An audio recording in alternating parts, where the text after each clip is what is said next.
Welcome to Elementary Functions. Today we're going to talk about right triangle trigonometry. My name is Wendy Fresh. I'm from Portland Community College, and this is Math 112. So let's begin with our first objective.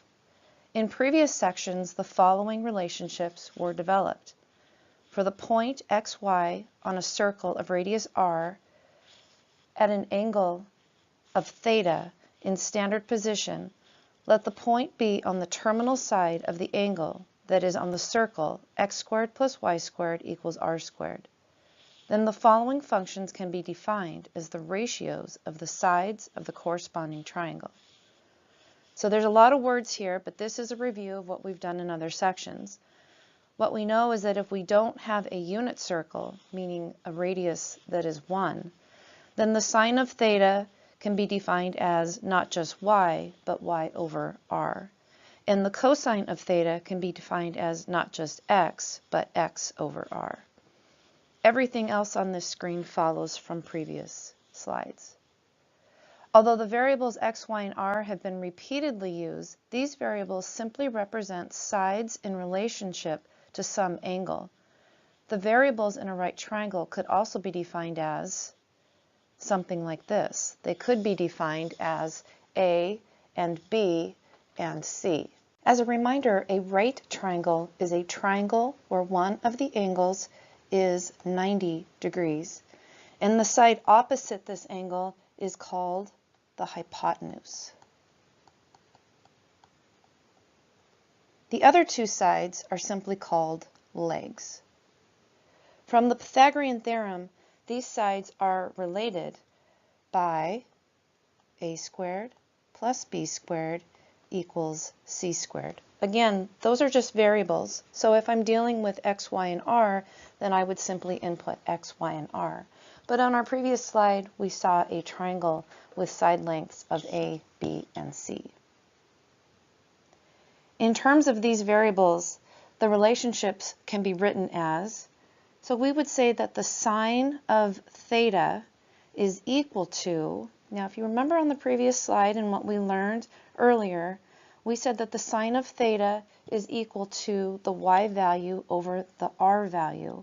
In this slide, our y value has now become b, and our r value has now become c. So I would say this is equal to b over c. So we want you to start thinking in terms of changing the variable and being able to identify these ratios of the trigonometric functions if you don't have just x, y, and r. Pause the video at this point and see if you can fill in the rest of these relationships. For the cosine of theta, I would say a over c. For the tangent of theta, we know that that's y over x, so it's going to be b over a. For the cosecant, that's just the reciprocal of the sine function, so c over b. Secant is the reciprocal of the cosine function, so c over a. And cotangent is the reciprocal of the tangent function, and so that gives me a over b. Because the variable names can change, it's oftentimes helpful to describe a side's position in relation to the angle in question. For example, in the figure below, I could say that one of the legs is adjacent to angle theta, and another angle is opposite angle theta, and side C, of course, being across from the right angle, is the hypotenuse. So let's complete this triangle with that relationship. Hypotenuse has already been filled in, and if I am talking about angle theta, which is down in the triangle in the bottom left corner, if I look across from that angle, I see side B. Across from an angle, we're going to say is the side opposite. Now, once you've identified opposite, and of course we have hypotenuse, the only thing that's left is adjacent. Now, what this is going to give me on the next slide is a way of describing the trigonometric functions, sine of theta, for example, cosine of theta, for example. Instead of using variables like x and y or b and c, we're going to use relationships between sides and angles, like opposite, adjacent, and hypotenuse. So now the definition of the trigonometric functions can be defined in terms of the relationships between an angle of a triangle and the lengths of its sides. And we can do that as follows. We will say that the sine of theta is equal to the side opposite over the hypotenuse. And we said that that was equal to b over c in our diagram. The cosine of theta we could call equal to the side adjacent over the side that is the hypotenuse. And that would be equal, we said, to a over c. Tangent is opposite over adjacent, and we called that b over a. Cosecant would be just the reciprocal of what I've written for the sine. So once we have that first row, everything on the second row should just be a flip. Secant of theta is hypotenuse over adjacent, which is c over a. And finally, cotangent would be adjacent over opposite, which would be a over b. Example 1, in the following figure, the name of the side not labeled is called the what of theta. So we have a side of 7, we have a side of 10. Let's just go ahead and label these guys. 10 is across from the right angle, and so we know that that has to be the hypotenuse. Theta is down in the bottom left corner again, and so across from that is the 7. Across can be thought of as opposite, and so what that leaves me with is the side that's adjacent. And to find the length of this side, we could use the Pythagorean theorem. So the Pythagorean theorem would say that a squared plus b squared equals c squared. So we would write a to the second plus b to the second equals c to the second. Or, plugging in the number of values that are on that triangle, a squared plus 7 squared equals 10 squared. So in this picture, I'm calling this adjacent side a. So I'm going to have a to the second plus 49 equals 100. I'll subtract 49 from each side and get 51. And so a is going to be the square root of 51. It's actually plus or minus the square root of 51, but because of the fact that we're talking about a length, that length needs to be positive. Part C says to find the exact value of the 6 trig functions. So the sine of theta is the side opposite, which we said was 7, over the hypotenuse, and so that's 10. Remember, they're not asking us to find the actual value of theta, they're just asking us to find the value of the trig function. Cosecant, I'll do that one next, is the reciprocal, so that's going to be 10 over 7.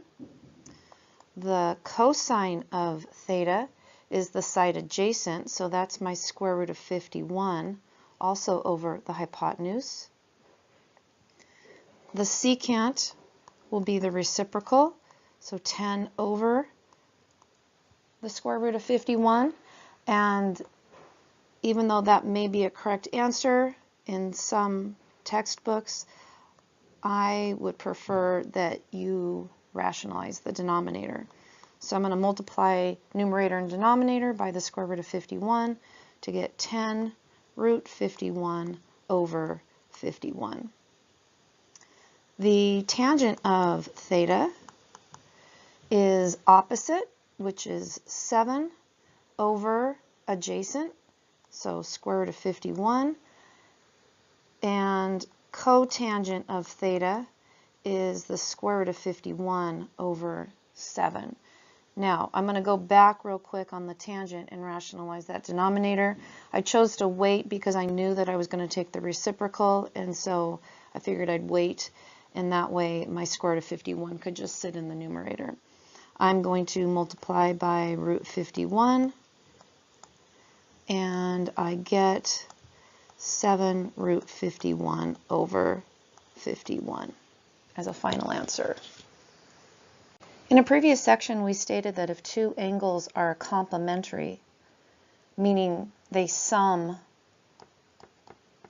to 90 degrees, then the sine of one angle is the cosine of the other, and vice versa. These angles are called co-function and are indicated by the co prefix.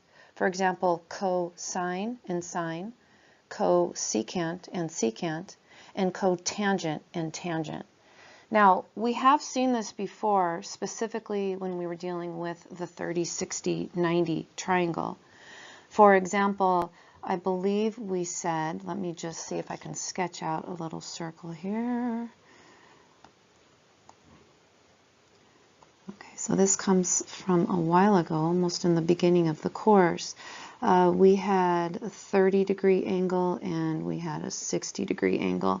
And what we learned is for that 30-degree angle, that the ordered pairs that went with that 30-degree angle, excuse me, were root 3 over 2, comma 1/2. And that for a 60 degree, they just reversed. So what that tells me is that if I was going to ask for, let's say, the cosine of 30 degrees, that would be equal to the sine of 60 degrees. Is that a true statement? Cosine of 30 degrees would be root 3 over 2, and the sine of 60 degrees would also be root 3 over 2. And so what you'll notice is 30 and 60 are complementary angles, meaning they add to 90 degrees. That will always be true. And let's look at some examples. Find the following values. The sine of 35 degrees.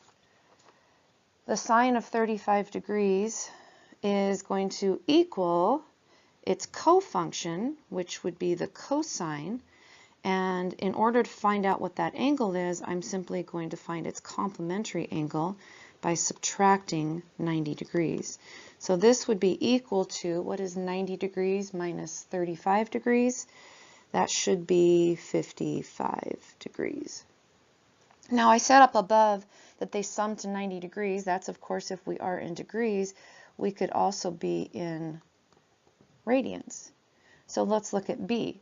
The secant of pi over 12, that's going to be equal to its cofunction. The cofunction of secant would be cosecant, so CSC, and I'm going to take pi over 2 and I'm going to subtract pi over 12. So it's just a matter of working with these functions. What is pi over 2 minus pi over 12? Well, if I multiply pi over 2 by 6 over 6, I will have a common denominator. I'll end up with 6 pi minus pi all over 12. So it looks like I get cosecant of 5 pi over 12. How about the tangent of pi over 3? That's going to equal the cotangent of pi over 2 minus pi over 3. And let's see, common denominator, I'm going to multiply top and bottom by 3 over 3 and 2 over 2. That's going to get me a common denominator of 6. So I'm going to get 3 pi minus 2 pi all over 6 for a cotangent of 1 pi over 6. And then this one looks a little tricky. Cosine squared of 25 degrees plus the cosine squared of 65 degrees looks a little bit like the Pythagorean identity. In fact, if I could turn, let me just pick the second one, if I could turn this cosine squared 65 degrees into what? It would be the it would be the Pythagorean identity. If I could turn cosine squared of 65 degrees into sine squared of 25 degrees, then I would have cosine squared of 25 degrees plus sine squared of 25 degrees, and the Pythagorean identity would tell me that that's equal to 1. So, is that a true statement? Is cosine squared of 65 degrees equal to sine squared of 25 degrees? Well, they are cofunctions, and not only that, but they are complementary angles. 65 degrees plus 25 degrees gives me 90 degrees, so that's a true statement, and I can say that this does equal 1.